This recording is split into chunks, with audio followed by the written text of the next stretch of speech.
Nous sommes maintenant avec Mme Mylène Gagnon de l'organisme Table Forêt Laurentides. Comment allez-vous aujourd'hui? Ça va très bien, merci. Fantastique. Merci, Vous merci. êtes ici pour une raison bien particulière, ici de nous parler de ce qu'on appelle un plan d'aménagement forestier intégré et tactique. C'est ça? Ben, en partie. Hein, OK. on sait, le Québec est champion des acronymes. Mhm. Le secteur forestier ne fait pas exception, là, donc il y a plusieurs acronymes. Donc, parce qu'il y a une consultation publique qui vient de débuter jusqu'au 23 décembre pour le plan, moi aussi il faut que je regarde, le plan d'aménagement durable intégré tactique OK. qu'on appelle les PAFIT. C'est OK. ça, fait que c'est l'acronyme.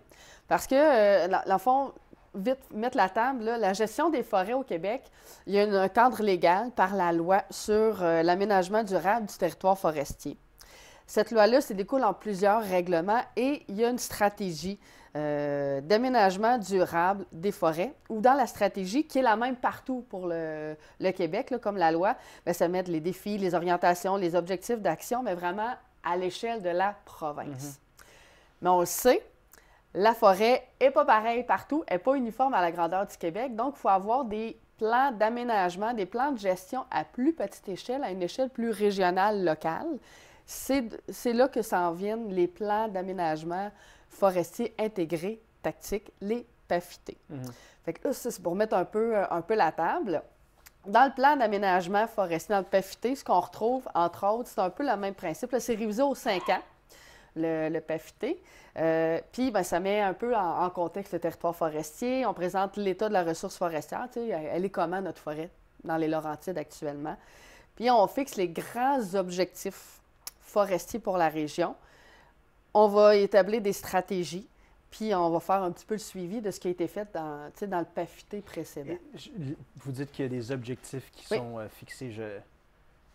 Je vois pas comment les objectifs peuvent être particulièrement différents d'un plan à un autre. Il me semble que c'est toujours le même. C'est protéger en utilisant efficacement les ressources.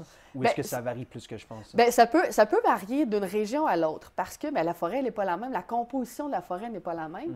Nous, dans les Laurentides, on est en forêt mixte, donc beaucoup de feuillus, beaucoup de conifères aussi. Donc, les croissances ne sont pas la même. Les traitements sylvicoles ne seront pas les mêmes. Donc, la forêt ne pousse pas pareil comme ailleurs, comme ailleurs au Québec. Donc, c'est pour ça que ça prend des stratégies un peu plus locales pour venir établir un peu tout ça.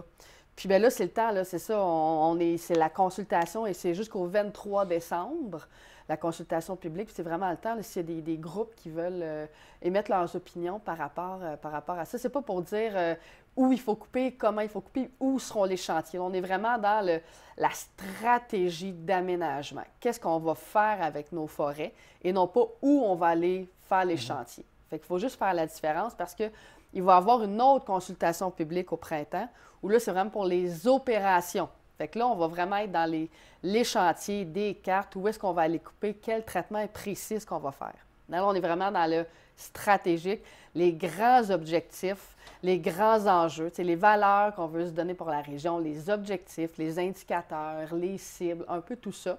Fait que ça fait l'objet de la consultation, les enjeux. La consultation, elle se fait en présence à certains moments? C'est ou est-ce en que virtuel. ligne? C'est en virtuel. Donc, l'information est disponible via le site Internet du ministère. Il vient de changer de nom. Ministère des Ressources naturelles et des Forêts, donc le MRNF. Il y a un petit onglet consultation publique. Puis là, c'est là qu'il y a tous les documents. Donc, le PAFIT s'y trouve. Fait qu'on peut en faire la lecture pour être capable de se prononcer. Puis à partir de là, bien là, il y a tout un questionnaire qui peut être rempli pour émettre nos commentaires, émettre nos préoccupations par rapport aux stratégies puis aux enjeux qui sont présentés dans le PAFIT. Fait que c'est là-dedans c'est comme ça qu'on peut le faire. Est-ce qu'il faut être nécessairement un résident des Laurentides pour se prononcer là-dessus? Bien, c'est sûr que la consultation, c'est par rapport à la forêt des Laurentides. Donc, idéalement, oui, ça a un peu plus d'impact, mais c'est vraiment ouvert à tout le monde, par contre, des Laurentides. Autant des chasseurs, des pêcheurs, des trappeurs, des villégiateurs, les amateurs de plein air de façon générale, les amateurs de sport motorisé. C'est vraiment ouvert à tous. Puis des petits conseils, nous, qu'on donne pour que ça ait peut-être un peu plus d'impact, ce qui va être nommé pendant la consultation, bien, c'est de vous préparer. Vraiment, tu sais, consulter le PAFIT, allez le lire, prenez le temps de le lire. C'est une lecture de chevet qui peut être assez dense, assez ardue, mais ça se fait. Fait que consulter le PAFIT. Ensuite, bien, c'est peut-être de vous regrouper aussi. Tu sais, s'il y a vous voyez que vous êtes plusieurs à avoir les mêmes préoccupations, bien, c'est de se regrouper ensemble parce que plus qu'il y a de gens préoccupés par ou qui émettent un commentaire, puis qu'il y a de plus en plus de gens qui sont préoccupés, bien, ça a un peu plus de poids. Puis sinon, bien, c'est d'aller aussi appuyer les commentaires et les préoccupations qu'on a par rapport à ce qui est présenté. C'est que si on a des cartes, des enjeux, des études, bien, de les amener puis de les déposer aussi avec notre mémoire. Mémoire, c'est un gros mot, là, mais avec nos préoccupations. Fait que ça vient donner des outils aux experts du ministère pour venir un peu appuyer tout ça. Puis il y a un plan d'aménagement qui est présenté. Le PAFT, il y a déjà quelque chose qui est présenté parce qu'on ne peut pas partir de la page blanche parce que sinon, ça serait difficile. Mais à partir de là, ça se peut que les experts aient oublié des choses ou qu'il y ait des choses qui est passé entre deux chaises. Fait que c'est un peu pour ça aussi la consultation publique qu'elle est là, pour permettre à tous et chacun de peut-être mettre en lumière des choses qui ont été oubliées. Parce qu'il y a déjà un premier travail qui a quand même été fait. Là, c'est pas, Plus qu'une ébauche. Hein. Oui, c'est plus qu'une ébauche. On ne peut pas dire que c'est un final parce qu'il y a encore place à amélioration. Puis c'est pour ça qu'il y a la consultation publique aussi. Il ne faut pas penser que c'est déjà du pré-mâché puis qu'il n'y a rien à faire. C'est pas le cas. Les citoyens sont vraiment appelés à s'impliquer dans la démarche. Oui, rapidement, quels sont les enjeux, certains des enjeux qui sont touchés par ce PAFIT-ci?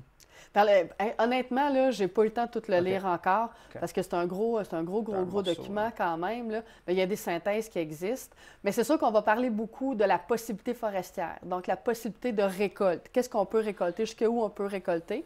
Je crois qu'elle a augmenté un peu. Puis, c'est sûr qu'il y a tous les enjeux d'harmonisation qui sont là-dedans. Là. Fait que c'est des choses peut-être à porter un peu plus attention, mais je ne voudrais pas me prononcer trop sans l'avoir lu complètement. Okay. Bien, on vous remercie beaucoup. Ça fait plaisir. Ça fait plaisir. À la prochaine. Merci énormément. Impliquez-vous. Merci. Merci.